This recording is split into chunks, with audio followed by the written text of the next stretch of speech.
Makanya diatur semuanya. Nah, yang mau kita bahas pagi ini, mohon ibu-ibu, bapak-bapak semuanya, karena ini menyangkut sesuatu yang paling mendasar dalam agama. Jadi kalau ditanya, Ustaz itu dari tiga ini yang paling penting yang mana? Yang pertama tadi saya sebut, akidah. Karena akidah itu menyangkut fondasi. Ibu kalau nggak ada fondasinya, bangunan ini akan roboh, Bu.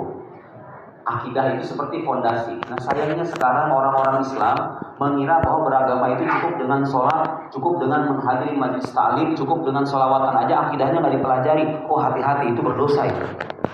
Dosa besar itu meninggalkan akidah itu. Nggak boleh Pak, dalam akidah itu nggak boleh bertaklid. Harus tahu dalil-dalilnya secara umum. Kamu percaya sama Allah, Allah itu ada. Kata siapa? Kata guru ngaji saya begitu. Nggak boleh. Harus tahu kenapa Allah itu dikatakan ada. Kau percaya Nabi Muhammad alaihi salatu wassalam sebagai Nabi? Percaya. Kata siapa? Kata orang tua saya begitu. Gak boleh. Harus belajar. Wajib hukumnya fardu ain Pak. Jangan salah, ini saya ngomong gak mengada-ngada. Yang wajib fardu ain itu gak cuma sholat. Belajar akidah itu hukumnya fardu ain. Soal kita Maulana? Aywa. Hukumnya fardu ain Bu. Belajar akidah itu.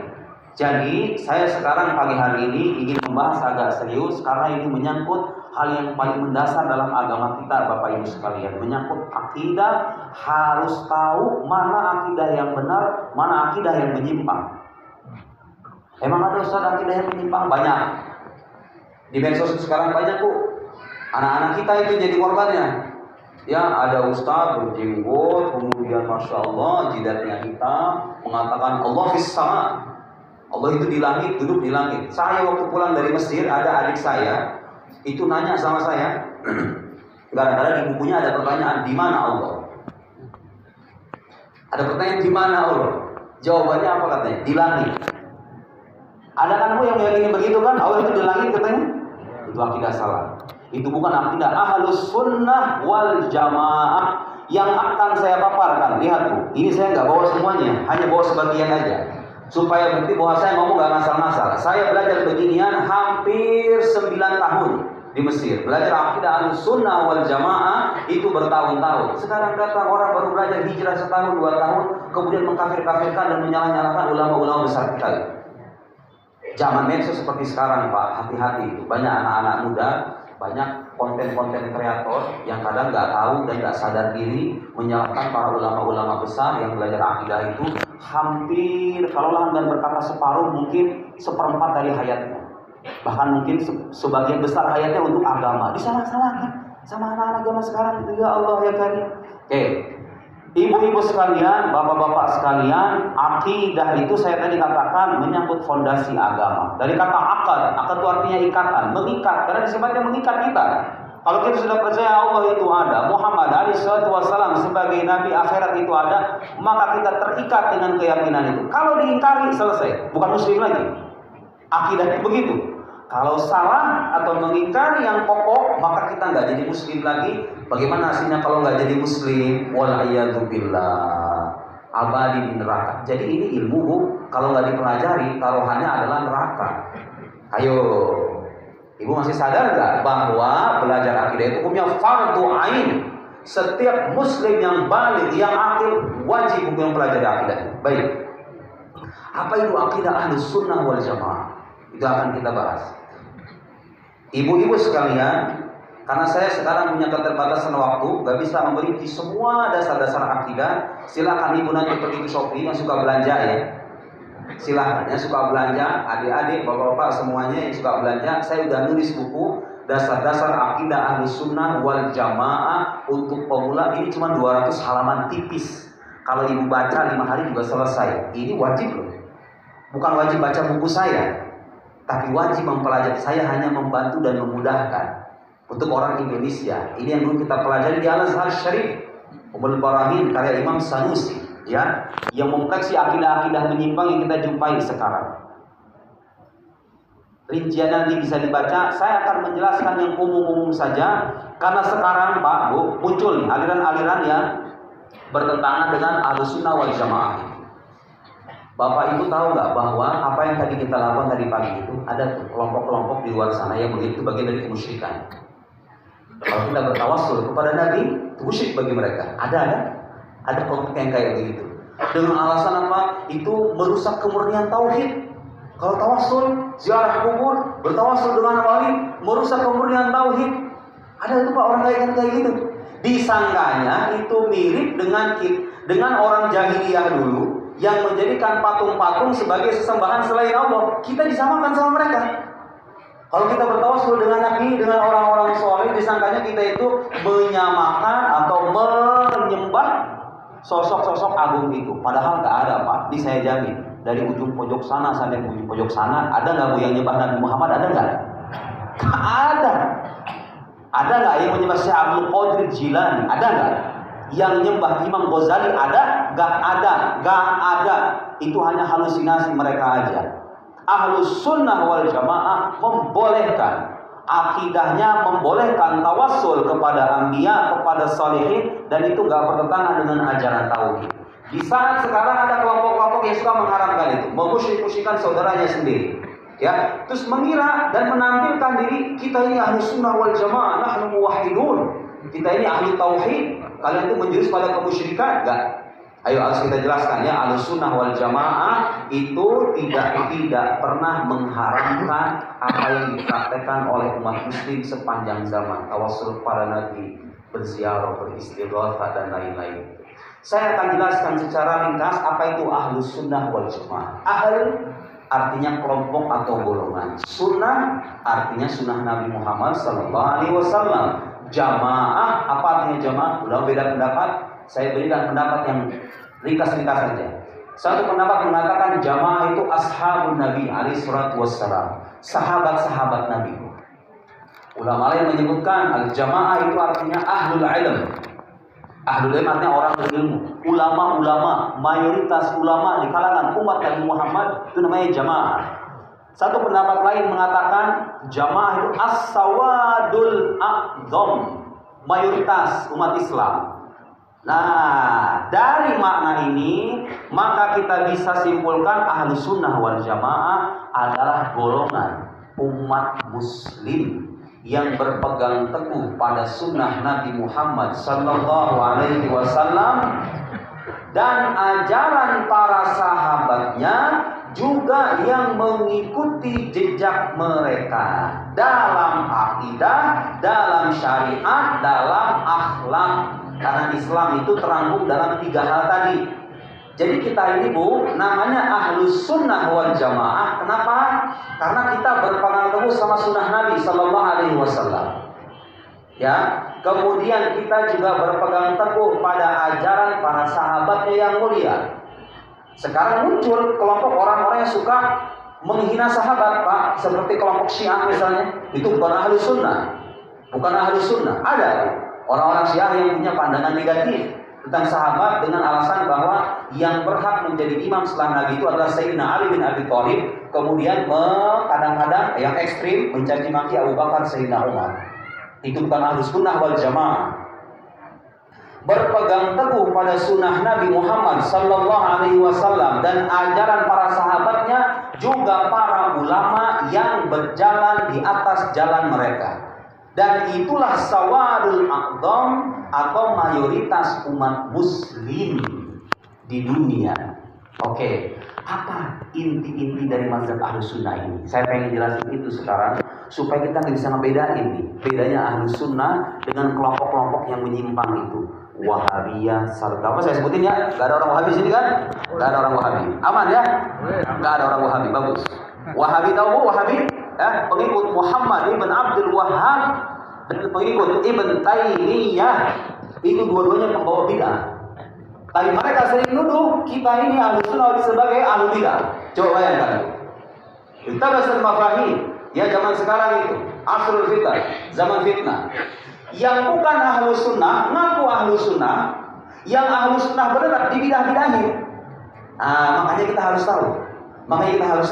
Ahlus sunnah ini siapa? Yuk kita baca satu-satu. Saya sarikan inti-intinya saja. Apa bedanya ahlus sunnah wal jamaah dengan aliran lain? Ibu bapak pasti pernah belajar sifat 20 ya? Ayo, sifat 20 itu artinya membatasi atau bukan? Kalau ditanya sifat Allah ada berapa? Tidak terbatas Bu, sifat Allah itu. Tidak terbatas. Jangan salah. Soalnya orang-orang Wahabi itu suka nyalahin kita. Lihat, sifat Tuhan dibatasi 20 doang katanya. Kita nggak ada ulama Ahlussunnah yang batasi sifat Allah 20. Nggak ada. Yajib billahi ta'ala kullu sifatil kamal wal jalali wal jamal. Wajib bagi Allah Ta'ala semua sifat keagungan, keindahan, kesempurnaan. Semua. Jadi Allah itu dalam akidah Ahlussunnah wal Jamaah wajib memiliki semua sifat kesempurnaan, keindahan, dan keagungan. Dan mustahil bagi Allah semua sifat kekurangan, kecacatan. Semuanya mustahil. Terus kenapa disebutin sifat 20? Itu untuk memudahkan. Karena kalau dihitung Pak, kagak bakal kehitung. Usia kita kagak bakal selesai kalau sudah belajar akidah. Semua sifat Allah harus dirinci satu-satu. Ya nggak? Ada sifat-sifat inti yang kalau kita imani, sifat Allah yang lain kita imani juga. Apa sifatnya? Kita hafal semua itu. Wujud, qidam, baqa, mukhalafah lil hawadis, qiyamu binafs, wahdaniyah, qudrah, iradah, ilm, hayat, sama, basar, kalam, qadiran, muridan, aliman, ayan, samian, basiran, mutakalliman. Wajib bagi Allah semua sifat kesempurnaan, keagungan, dan keindahan. 20 sifat ini hanya untuk mempermudah dan meringkas saja. Harus tahu tuh nanti ibu dibaca. Maksudnya qidam apa ya? Qidam itu artinya tidak bermula. Allah itu nggak ada permulaannya. Kalau kemudian Allah tidak bermula, berarti makhluknya bermula, ya kan? Kalau ada yang berpandangan alam ini nggak bermula, bukan akidah Ahlussunnah wal Jamaah. Ada. Zaman dulu para filsuf yang punya pandangan alam itu qadim, tidak bermula. Itu bukan akidah Ahlussunnah wal Jamaah. Lihat bedanya. Allah itu wujud. Kalau wujud semuanya sepakat. Wahabiyah, Salafiyah, Syiah, Ahlussunnah semuanya sepakat Allah itu ada, ya kan? Gak usah dibahas lagi. Qidam, baqa. Nah, ada sifat yang membedakan kita dengan ahli bidah. Ya, kalau disebut ahli bidah, lawan dari Ahlussunnah. Yang mengada-ngada hal baru dalam agama itu namanya ahlul bid'ah. Contohnya siapa? Salafiyah, Wahabiyah, Syiah. Itu ahlul bid'ah namanya. Nah, tapi orang Wahabi nggak bakal senang dengan sebutan ini. Karena bagi mereka kita yang ahlul bid'ah. Ayo kita buktiin nanti. Kita atau mereka yang ahlul bid'ah. Nah, sifat wajib bagi Allah yang harus kita yakini dan itu membedakan Ahlussunnah dengan aliran-aliran yang ada sekarang, di antaranya apa? Mukhalafah lil hawadits.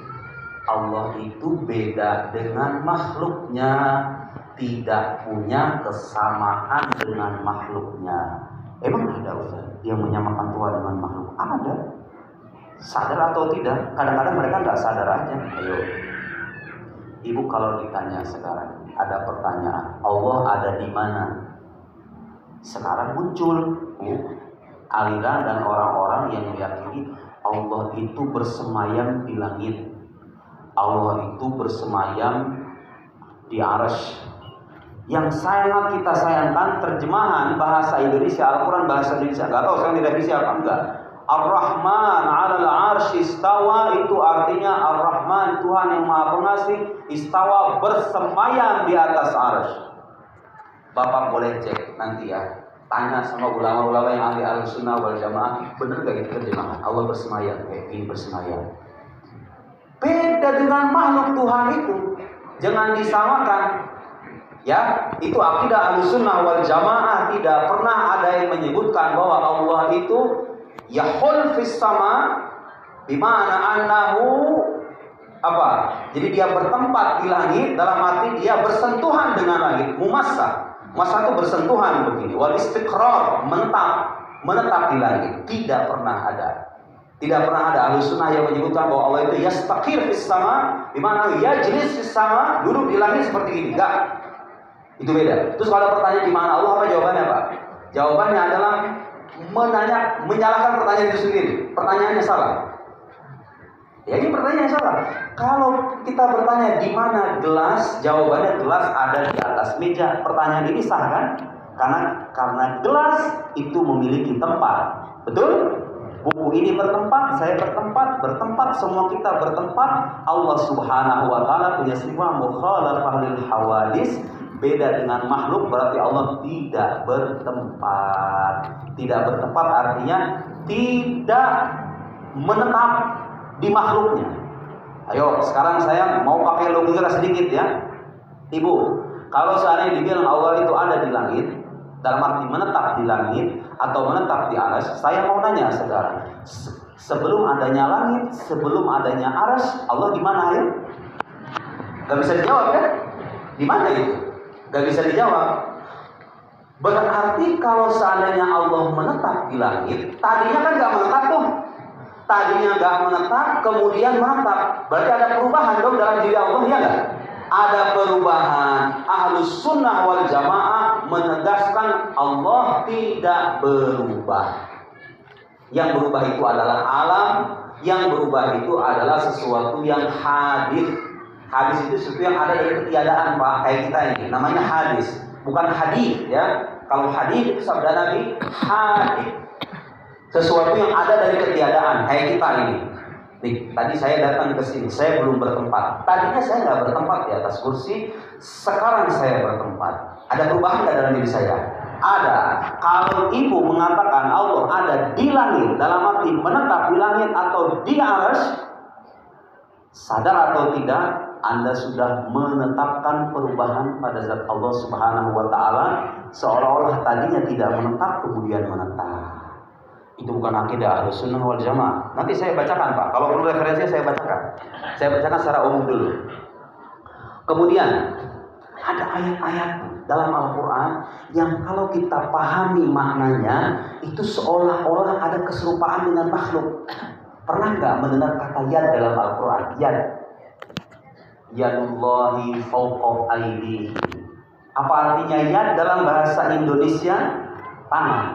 Ya, tangan. Wa yabqa wajhu rabbika dzul jalali wal ikram. Dan kekalah wajah Tuhanmu. Ada kata wajah, ada kata tangan. Kemudian apa lagi? Ada ayat yanzilu rabbuna, Allah turun kulla lailatin ila sama'i dunya, kepada ke langit dunia. Kemudian hal min sa'ilin fa'utiyah, adakah yang mau meminta pun aku berikan. Gitu kan ada di hadis kan? Allah turun. Iya enggak? Tuh lihat, ada tangan. Yang kalau terjemahkan secara harfiah nih. Kemudian ada lagi misalnya ayat Al-Quran, Allahumma sholli ala sayyidina Muhammad. Banyak tuh ayat-ayat semacam itu. Bagaimana kita memahami mazhab Ahlussunnah wal Jamaah? Kalau ada hadis atau ayat yang zohirnya seolah-olah menunjukkan ada keserupaan, seolah-olah Tuhan itu punya anggota tubuh, ya enggak? Nauzubillah, bukan itu. Tapi mazhab Ahlussunnah wal Jamaah ada dua sikap, ada dua pendapat, dan dua-duanya sah. Tapi yang mazhab yang sah ini suka dibidah-bidahkan sama orang Wahabi. Ya, satu, ada mazhab namanya tafwid. Apa tafwid artinya? Bu, kalau ada ayat menyebutkan bal yadahu mabsutatan yadullahi fawqa aydihim was sama'u banainaha bi aydin. Lihat, itu ada ayat, kalau diterjemahkan kata yad itu kan artinya tangan, ya kan?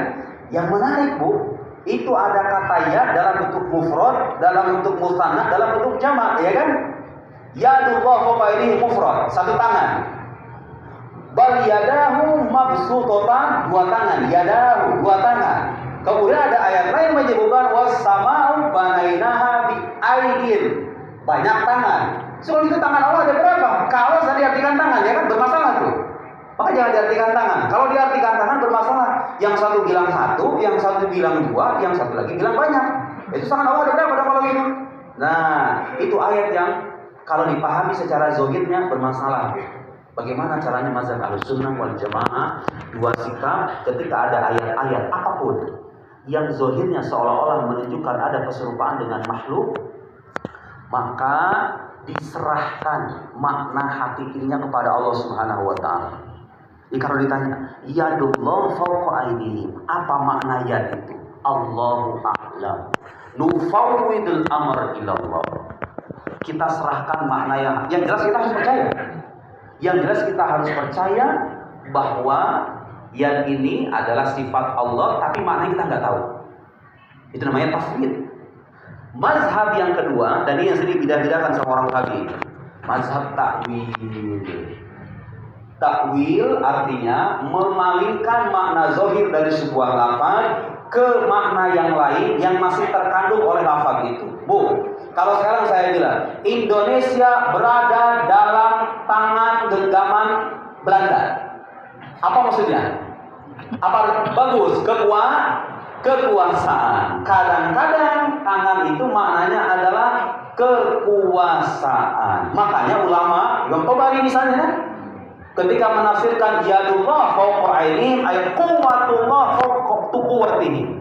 Kekuatan Allah di atas kekuatan mereka. Tangan itu maknanya bukan tangan atau jariha, anggota tubuh. Jangan ada yang meyakini Allah itu punya anggota tubuh seperti halnya makhluk. Orang Wahabi tahu keyakinannya apa, Pak? Lillahi yad la ka'aidina bi ma'nal haqiqi. Itu akidah Wahabi. Akidah Wahabi menyebutkan Allah itu punya tangan, tapi tangan tidak seperti tangan kita katanya, Bu. Ya sama aja punya tangan kalau begitu artinya, ya kan? Sama-sama seolah-olah mencerminkan Tuhan itu punya anggota tubuh, tapi beda anggota tubuhnya dengan kita. Akidah Wahabi itu. Bukan akidah Ahlus Sunnah wal Jamaah. Sepanjang sejarah Ahlus Sunnah wal Jamaah tidak ada, Bu, yang membid'ahkan takwil itu. Muncul sekarang di kelompok-kelompok yang merasa mereka pengikutnya Ibn Taimiyah yang menolak takwil, menolak majaz dalam Al-Qur'anul Karim. Pengikutnya Muhammad ibn Abdul Wahhab membid'ahkan orang-orang yang mentakwil. Lihat nih. Mazhab takwil, paham nggak Bu takwil? Contoh lain misalnya, wa yabqa wajhu rabbika, dan kalah wajah Tuhanmu. Allah punya wajah? Allah punya wajah begini? Orang Wahabi bilang Allah punya wajah, tapi wajahnya seperti wajah kita. Lillahi wajhun la kawujuhina, lillahi yadun la kaidina. Allah itu punya wajah, tapi wajah nggak seperti wajah kita. Itu mazhab salafi sekarang. Enggak. Kalau dalam ajaran kita, wajah itu imam bertafwid. Kita kalau ditanya apa makna wajah, Allahu a'lam. Yang jelas makna zohirnya bukan makna yang dimaksud. Makna zohirnya ya, makna zohirnya bukan makna yang dimaksud. Semua sepakat itu. Terus apa maknanya? Allahu a'lam, nggak tahu. Itu mazhab tafwid. Kalau mazhab ta'wil, wajah itu maknanya ibaratun anhu. Kata Imam Syaukani, ibaratun an dzatihi, zatnya, wujudnya. Jadi yang maksudnya wajah itu wujudnya, ya kan? Wujudnya, bukan dalam arti Allah punya wajah, ya. Itu mazhab takwil. Sekarang muncul aliran-aliran di luar sana yang menetapkan sifat-sifat semacam ini. Allah yanzilu rabbuna, Allah turun. Turun maksudnya apa? Ada takwilnya yanzil malaku rabbina, malaikat Tuhan kami yang turun, bukan Allahnya yang turun, paham nggak, Bu? Bukan Allahnya yang turun. Karena kalau Allah turun artinya mengalami perpindahan, ya kan? Kalau mengalami perpindahan artinya ada perubahan. Sementara Allah dalam akidah Ahlus Sunnah wal Jamaah mustahil mengalami perubahan. Yanzil maknanya bukan Allah turun. Boleh jadi rahmatnya, malaikatnya, dan itu ulama